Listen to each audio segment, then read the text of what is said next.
You're listening to the Better Relationships After Baby podcast, where I believe your relationship can be stronger than ever after having a baby. It just takes tools, conversation, and support to help you get there. I'm Chelsea Skaggs, certified life and relationship coach, mom of two, and survivor and thriver of tough relationship challenges after babies. I'm committed to helping couples just like you improve your communication skills, connection points, and personal confidence so that you can have the life and family you've always dreamt of. Now, let's get to today's episode.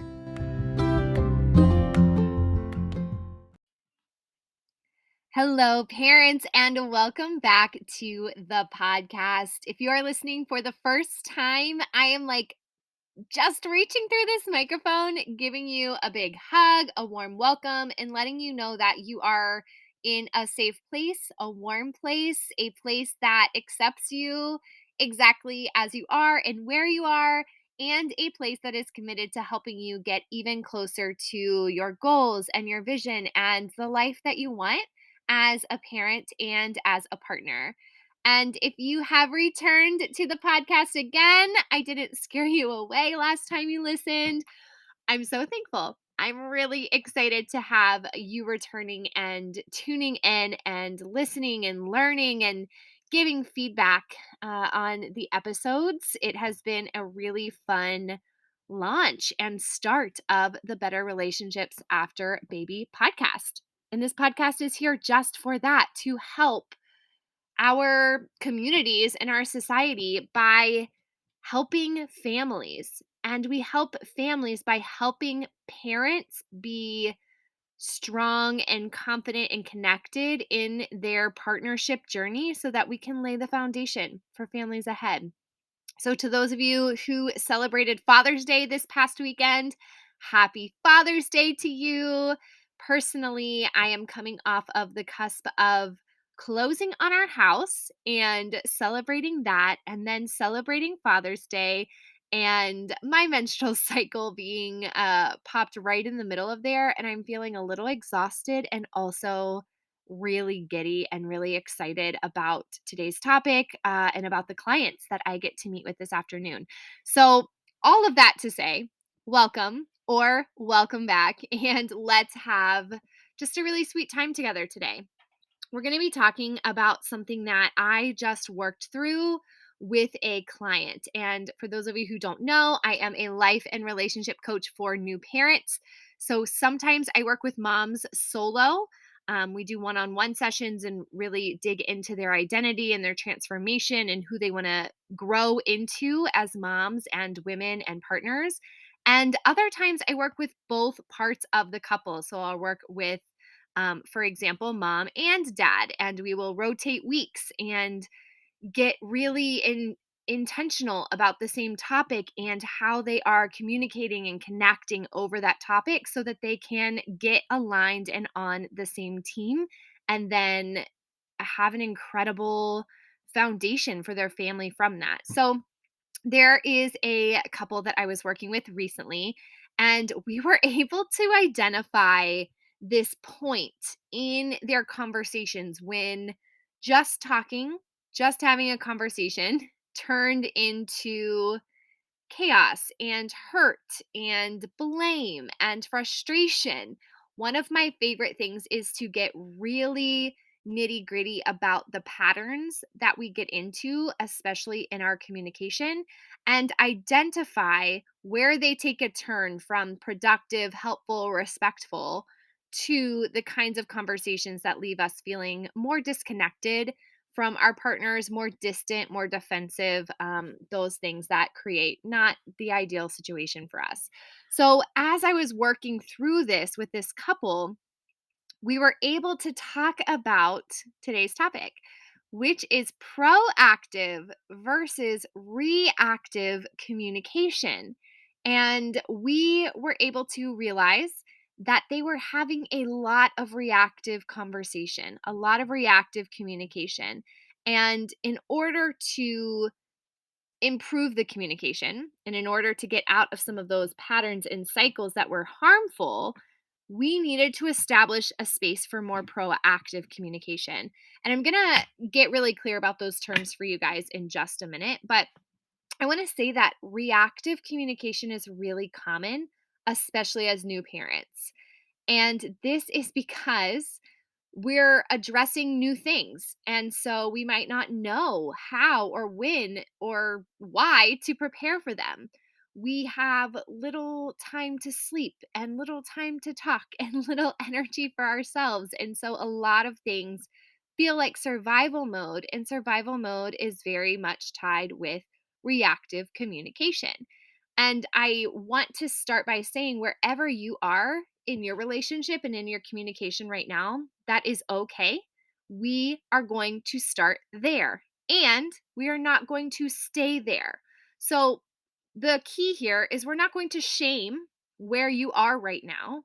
And we are also, in the same breath, going to say, this is where we are, and we want to get to another point. We want to get to more respectful communication, more teamwork, more collaboration.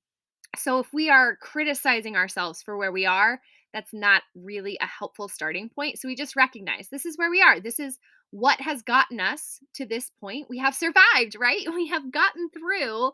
However, in order to really speak to the longevity and the growth we want to see, we are going to move in a direction towards more proactive, respectful communication. Okay. So that is our starting point. And with that, let's just look at these words proactive and reactive. They're not fancy. And I use these terms because I think we can really use them tangibly. We can understand when they're happening and oftentimes why they're happening. And then we can work to shift more of our communication from reactive to proactive. So maybe right now, maybe 90% of your communication is reactive, especially if you're in those first few weeks and couple of months after baby. Literally, so much feels like a reaction. So maybe you would say 90% of our conversations are in reaction mode, they are reactive, and 10% are in proactive. Then great, that's where we start. And our goal is going to be maybe to move to 80-20, and then 70-30, and then 60-40, and then 50-50. I don't think we're ever going to get to 0 and 100 because things come up, right? But we want to move the needle so that we have more and more proactive opportunities. So, what does that mean? The word proactive means creating or controlling a situation by causing something to happen rather than responding to it after it has happened. I'll read that again.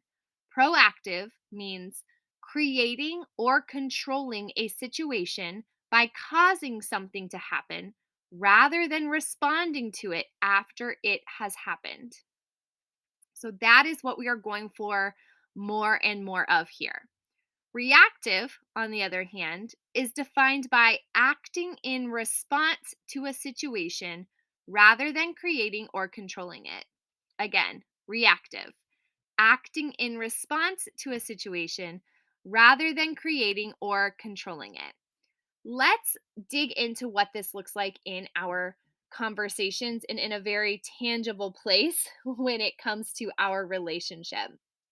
I'm going to start with the example of the load of chores and house tasks. Okay, so let me give you a couple of examples that often lead to frustration, resentment, disagreements, and just not the best place we want to be in our relationship. This is when maybe it's 9 p.m. and your partner's like, "Hey, what can I do?" And you're like, "Excuse me, what can you do? Could you just stop and look around this whole house and find something to do? Like, I want to tell you what to do. I'm not your mom. I'm not your babysitter. I don't want to tell you what to do." Okay, this is coming out of a reactionary place. Another example would be if you're getting ready to go somewhere and you haven't really talked with your partner about this. And then we get into this disagreement about, well, why are we going? Or should we go? Or did we have plans for this? And it can cause some resentment. Maybe someone feels like their toes got stepped on or they weren't a part of the planning process. Reaction is going to happen very naturally in some situations. However, there are a lot of situations where this can be avoided and changed into a proactive conversation. So, for example, if it's the middle of the night and the baby is waking up sick and they have a fever, you could not have planned for that. You could not have put that on your calendar and had a conversation proactively about that night in that situation. So, you're going to have to work together reacting to the situation. It was an uncontrolled situation. So, this is why I don't say the goal is to have 100% proactive conversations here. But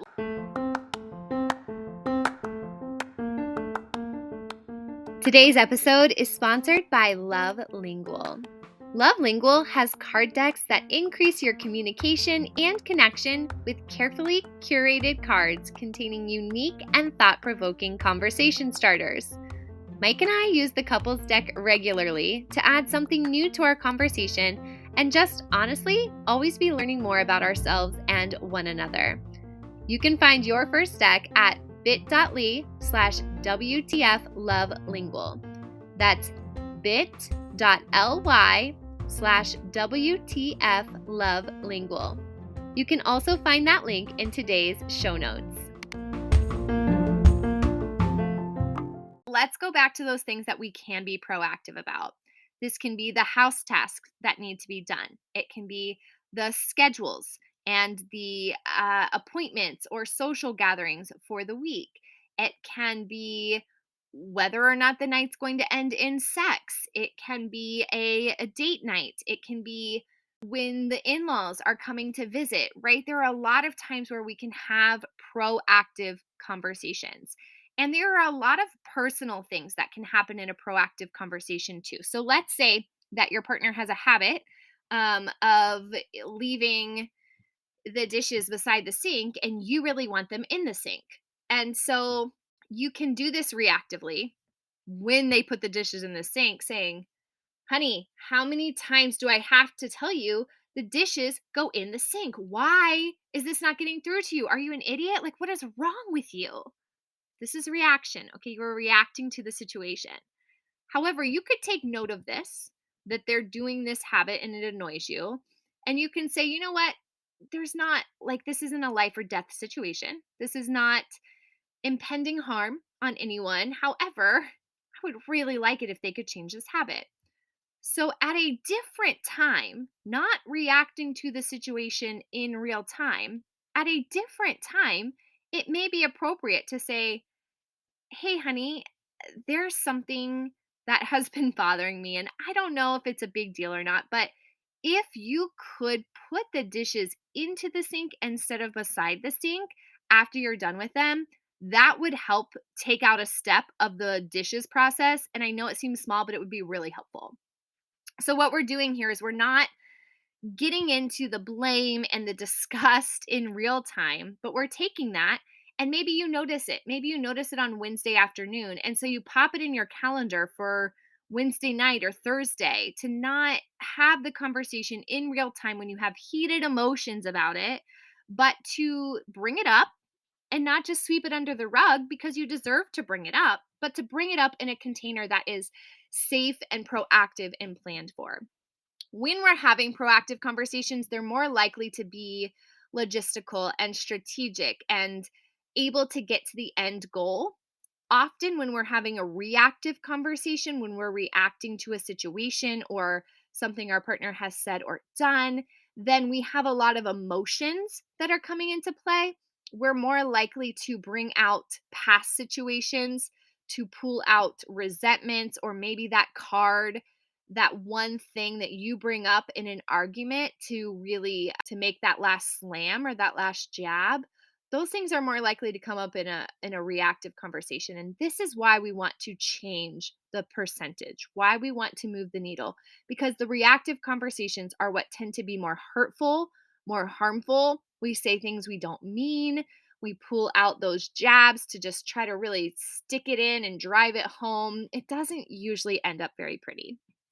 So, a couple of tips that I have for you as you're starting to think about this, to start to think about moving from less reactive to more proactive conversations.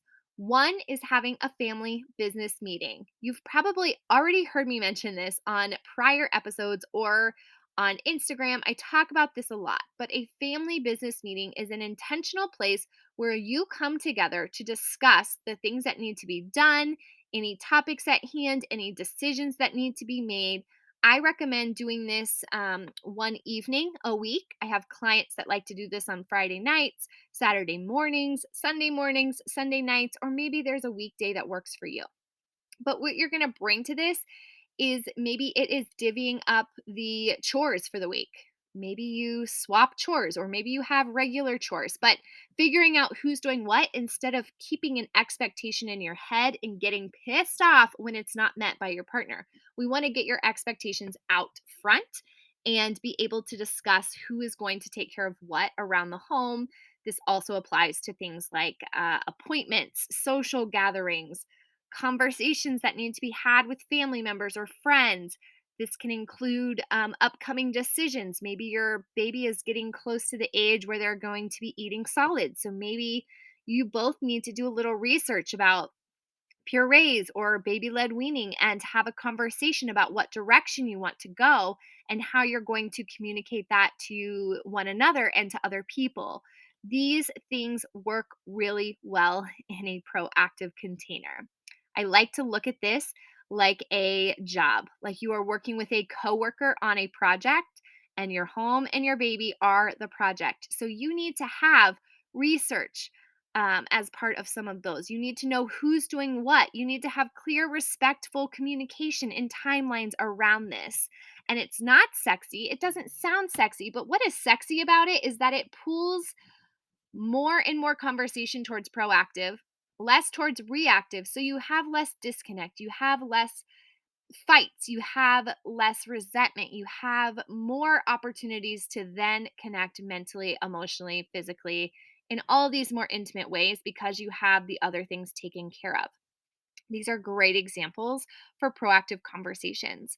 Another thing, like I mentioned earlier, is if it's not an emergency situation and you don't feel like you can bring something up, like the dishes being beside the sink, if you don't feel like you can bring it up really respectfully in the moment, then table it. Make a reminder in your phone or put it in your planner for tomorrow to bring it up in a more proactive container than reacting to the situation at hand. This is also a great time to think about having a little word where you interrupt a pattern. So, for some of my couples, they know that they start to get into this pattern. Someone brings something up, someone reacts to it, someone's feelings are hurt, someone gets defensive because their feelings are hurt, someone says something even more mean because their feelings were hurt, this pattern that goes back and forth. And so in that case, I encourage you to have some kind of interrupter. And this could be a phrase as simple as like, let's table this and let's talk about it tomorrow afternoon, so that you can remove yourself from the reactive space, put yourself in a proactive space, and be able to talk about it then. This might also just need to be something silly. Like, based on personalities, my clients have sometimes just used a phrase like flamingo lips. And that means stop talking. This is not going in the direction we want it to go, and we're going to pick it up another time. So, this is different for everyone. And I think another great episode to listen to if you're listening to this and it's hitting some of these important points for you, two episodes to listen to are the internal versus external processor. This is really going to help you know how to table something with respect to processing styles, as well as the episode about reasons your partner isn't helping more, in which we talk about controlling how things are done and when and where to let go of some control so that your partner can step up and can build their confidence a little bit more as a leader in your home. But I wanted to bring you this idea of proactive and reactive conversation, and I'm sure that we'll get into it again in future episodes, but I wanted to plant this seed in your brains so that you can be identifying when you are being proactive about your conversation and your communication and when you are in reaction mode, and start to take notes, start to get curious. What comes out in those two different situations? How do I feel after having a conversation that is reactive versus how do I feel when we have a conversation that is proactive? When do we reach a solution? When do we reach our goals more? And help yourself by getting curious about your own experience and asking your partner about their experience so that you can keep moving this needle a little bit more every day towards proactive, respectful, team based, just strong communication. That is what I want to see for you because not only is that great communication, but that is a big factor in our connection, in our mutual respect, in the foundation that we are building for our kids to see what teamwork is and what communication is. This has so many implications. And I guarantee you that as you move the needle from reactive to more proactive communication, you're going to feel better. You're going to see more outcomes from your conversations. You're going to have less resentment permeating your body. You're going to feel like there is more space to connect with your partner. And that is what I want to see for you. So get mindful, get curious about this, and let me know if there are situations that come up for you over the next couple of weeks where you're able to identify that you are in reaction mode, or maybe you're really proud of moving into proactive mode. This is something that I help my clients do on a regular basis, and I would love to hear what you are able to accomplish in your own home. As always, parents, you are doing a great job. You are seen, you are valued. This is not a walk in the park, but this is a really, really cool season of transformation that has high highs and low lows. But I promise you that this intentional work around your communication, your connection, and your personal confidence is going to yield the results and the life and the fullness that you are looking for and that you deserve. Keep it up.